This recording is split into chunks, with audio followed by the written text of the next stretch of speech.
moon spotlights are perpetually hovering over and parallel to the surface of the Earth. From our vantage point, due to the law of perspective, the two luminaries appear to rise up the eastern horizon, reach their peaks high overhead, and then sink below the western horizon.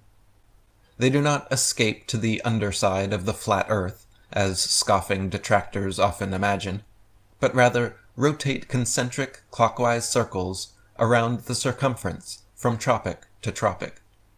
The appearance of rising, peaking, and setting is due to the common law of perspective, where tall objects appear high overhead when nearby, but at a distance gradually lower towards the vanishing point.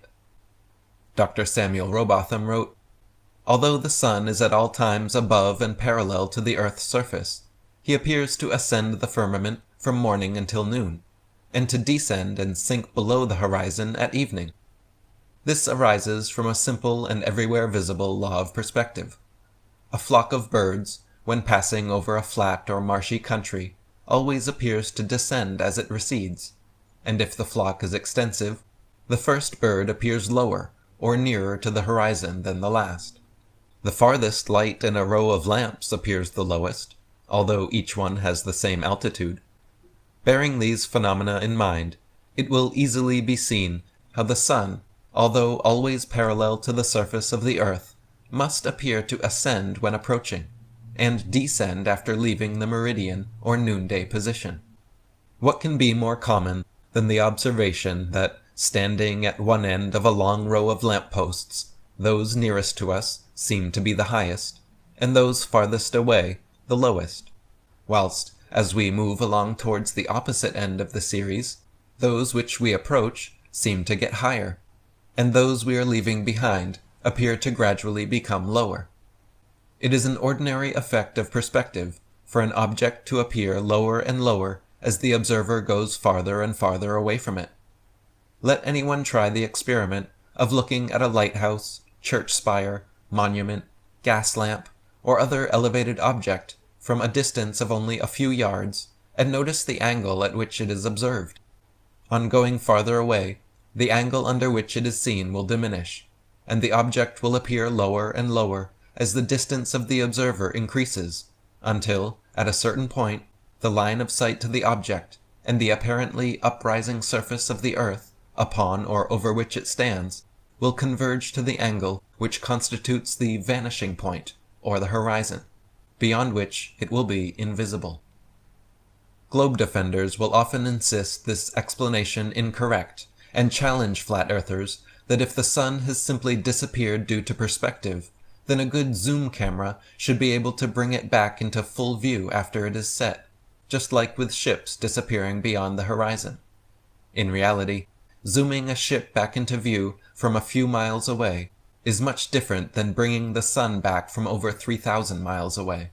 Furthermore, ships are usually traveling only a few miles per hour, while the sun travels over 1,000 miles per hour, so the window of opportunity to attempt this experiment is only a few minutes. First, wait until the sun has half disappeared beneath the horizon, so that you can only see the top half, and are satisfied that the bottom half is no longer visible. Next, using a camera with adequate magnification capability, by zooming into the half-set sun, you will be able to bring the entire sun back into full view. Then, as you zoom in and out, the sun will appear to rise above and sink below the horizon, often with a significant portion of sky reappearing beneath the sun, proving beyond any shadow of doubt that the sun is simply moving away from your position, and not physically falling beneath the curvature of a globe. Heliocentrists would have you believe the very opposite of what every human who has ever walked the earth has seen with their own eyes. It is obvious to any child and sovereign-minded adult that the sun, moon, stars, and planets, every light in the sky above, revolves over and around the motionless earth beneath our feet. It is also plain to see that the sun and moon are both approximately the same size, and situated relatively close to Earth,